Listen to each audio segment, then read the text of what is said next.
অবিশ্বাস্য ব্যাপার। আর কি করে দেখাবেন এই ভদ্র মহিলা, কি করে দেখাবেন? এই বাংলার মানুষ আমি আপনি যেটা স্বপ্নেও ভাবতে পারিনি সেটাই করে দেখাচ্ছেন এই ভদ্র মহিলা। কার কথা বলছি আপনারা নিশ্চয়ই এতক্ষণ বুঝে গেছেন। হ্যাঁ, আমরা ভারতবর্ষের একমাত্র মহিলা মুখ্যমন্ত্রী এই মুহূর্তে মমতা বন্দ্যোপাধ্যায়ের কথাই বলছি, যিনি আবার আমাদের রাজ্যের মুখ্যমন্ত্রী। আর কি করবেন তিনি, কি করেননি তিনি রাকেশ রোশনকে চাঁদে নামিয়েছেন, তিনি কবি নজরুল ইসলামকে দিয়ে মহাভারত লিখিয়েছেন। শুধু তাই নয়, কবি নজরুল ইসলামকে দিয়ে সারে যা আসে আচ্ছা গান লিখিয়েছেন। তিনি 1947 সালের আগস্ট মাসে কবিগুরু রবীন্দ্রনাথ ঠাকুরকে নিয়ে এসে অনশনরত মহাত্মা গান্ধীকে ফলের রস খাইয়ে অনশন ভাঙিয়েছেন। এ তো গেল পুরনো কথা। এখন তিনি কি করছেন? এখন তিনি আপনারা স্বপ্নেও যেটা কল্পনা করেননি সেটা করেছেন।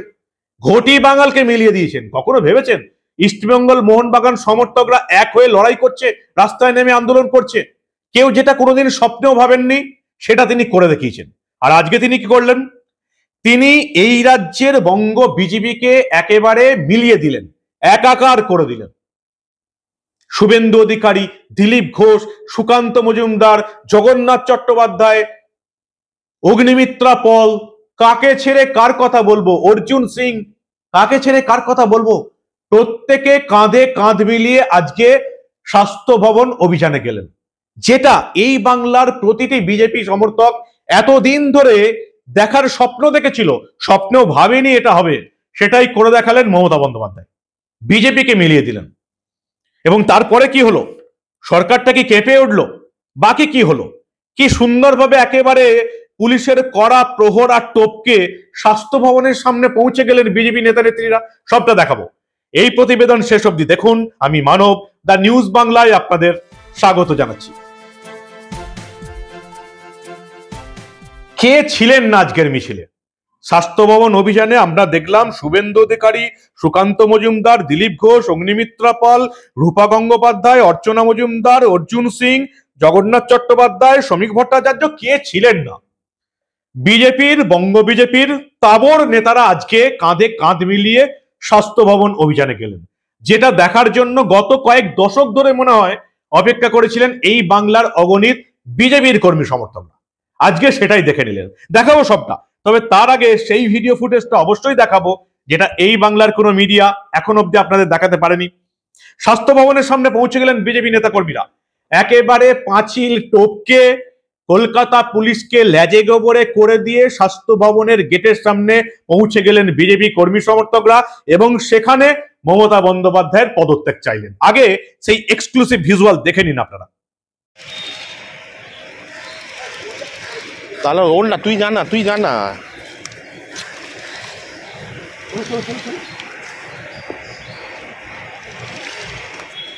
দিদি ব্যাগটা ধরবে, ছেলেগুলো আগে বেরো ভিডিও।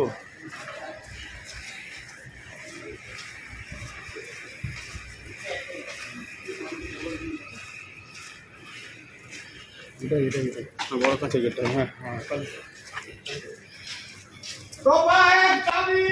হ্যাঁ, স্বাস্থ্যমন্ত্রীর পদত্যাগ, স্বাস্থ্যমন্ত্রীর পদত্যাগ, স্বাস্থ্যমন্ত্রীর পদত্যাগ, স্বাস্থ্যমন্ত্রীর পদত্যাগ, স্বাস্থ্যমন্ত্রীর পদত্যাগ,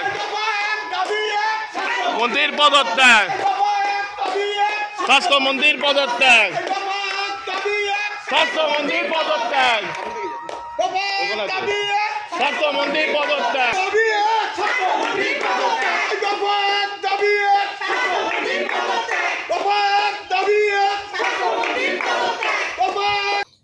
দুপুর 2টো নাগাদ রাজ্য বিজেপির নেতারা স্বাস্থ্য ভবনের উদ্দেশ্যে রওনা দিলেন।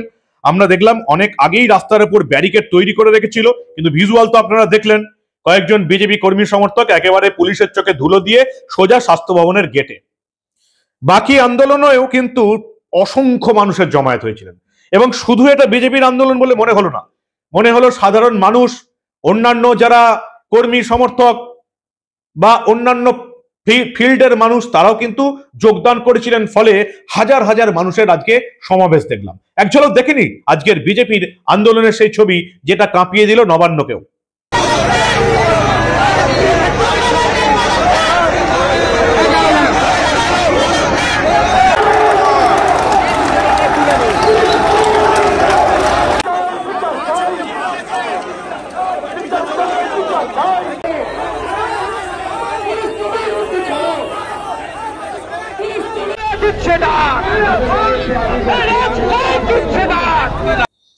আমরা দেখলাম যে বিরোধী দলনেতা শুভেন্দু অধিকারীকে প্রিজন ভ্যানে বেশ কিছুক্ষণ আটকে রাখা হলো।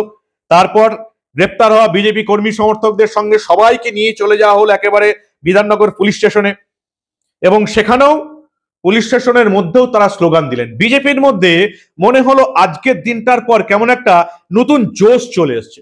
একবার দেখুন বিধাননগর থানার ভেতরের দৃশ্য।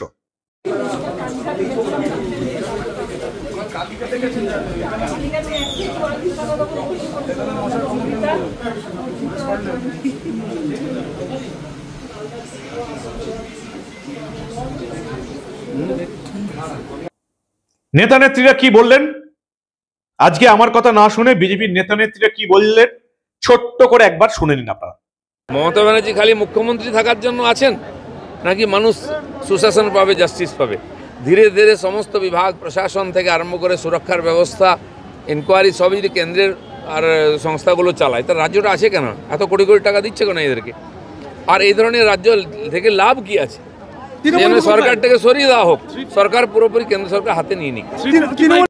এভাবে আজকে সুপ্রিম কোর্ট ঘোষণা করেছে যে 30 বছরের ইতিহাসে এরকম এই দিলীপ দাস দেখেনি। এটা বাঙালি হিসাবে, পশ্চিমবঙ্গের মানুষ হিসাবে লজ্জা লাগে। একজন মহিলা মুখ্যমন্ত্রী হয়ে মহিলার সাথে এরকম ধরনের ঘটনা ঘটেছে, সেই তদন্ত ধামাচাপা দেওয়ার জন্য উনি উকিল থেকে শুরু করে কোটি কোটি টাকা রাজ্য সরকার মানে জনগণের ট্যাক্সের টাকা খরচ করে এই তদন্তটাকে ধামাচাপা দেওয়ার চেষ্টা করছে। মুখ বন্ধ করবার চেষ্টা করছে যে পুলিশ ডিপার্টমেন্ট এই পরিকল্পিত হত্যাকাণ্ড, যার একটা পার্ট রেপ, সেইটাকে শুধু রেপ বলিয়ে চালাবার চেষ্টা করছে। হাসপাতাল জগতের যে দুর্নীতি, পুলিশ ডিপার্টমেন্টের যে প্রমাণ মুছে দেওয়ার যে পরিকল্পনা, তা বাচ্চা ছেলের চোখের কাছে পরিষ্কার। স্বাস্থ্য বিভাগ তার যে দুর্নীতি, তা সবার কাছে পরিষ্কার। ইভেন পিডব্লিউডি ডিপার্টমেন্টের দুর্নীতি, প্রমাণ লোপাট করে রক্ত মুছে দেওয়ার জন্য যে বেসিনে রক্ত দেওয়া হয়েছিল, এটা সবার কাছে পরিষ্কার। সেই প্রশ্ন উঠে আসছে আজকে সুপ্রিম কোর্টের বিচারপতিদের প্রশ্নে। মমতা বন্দ্যোপাধ্যায় 20খানা কোটি কোটি টাকার লয়ার লাগিয়েছেন, তারা লেজে গোবরে হচ্ছেন, উত্তর দিতে পাচ্ছেন না।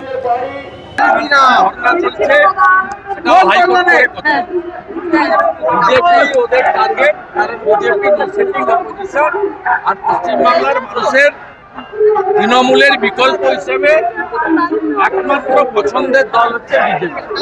এটা 19, 21 এবং 24 তিনটে নির্বাচনে প্রমাণ যে বিজেপি পশ্চিমবাংলার মানুষের একমাত্র আশা ভরসার জায়গা, যেটা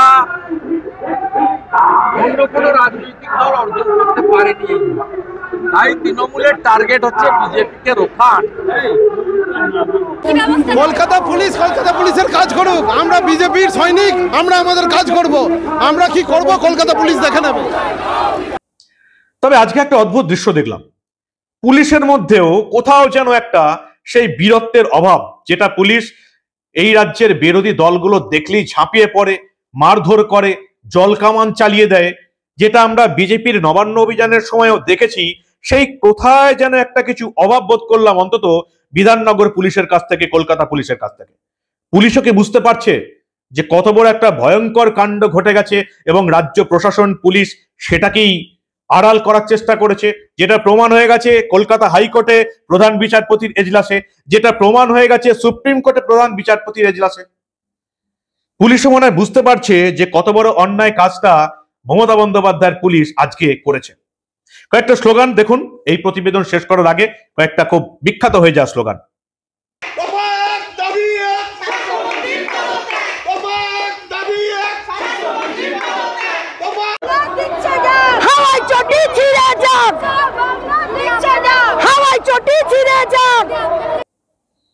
স্বাস্থ্য ভবন ঘেরাও এই অবস্থা, যেটা বিজেপির ডাকা স্বাস্থ্য ভবন ঘেরাও ছিল। তাহলে 27শে আগস্ট নবান্ন অভিযানে কি হবে?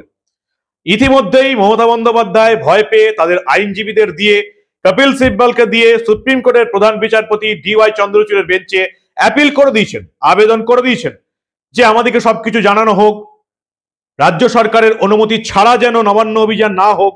আজ অব্দি কোন অভিযানে রাজ্য সরকার অনুমতি পেয়েছে আমার তো জানা নেই, তবে এখন অব্দি সুপ্রিম কোর্ট এই নিয়ে কিন্তু কোনো মন্তব্য করেনি। অতএব কপিল সিব্বল যে আবেদনটা করেছিলেন 27 আগস্টের নবান্ন অভিযানকে ঘিরে, এখন অব্দি কোনো কিচ্ছুই বলা হয়নি সুপ্রিম কোর্টের তরফ থেকে। আমাদের নজর থাকবে এদিকে, সুপ্রিম কোর্ট এই নবান্ন অভিযান ঘিরে কিছু বলে কিনা।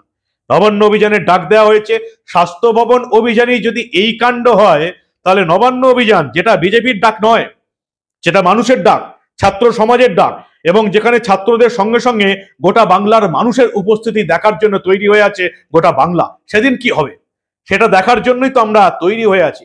আসছেন তো নবান্ন অভিযানে, জাতীয় পতাকা হাতে নবান্ন অভিযানে দেখার জন্য এবং সেটাকে সম্প্রচার করার জন্য আমরাও থাকবো অন দ্য স্পট। দেখতে থাকুন দা নিউজ বাংলা। আমরা এই ধরনের কোনো ঘটনা চেপে রাখতে দেব না। হাওয়ায় চটি ছিঁড়ে যাক।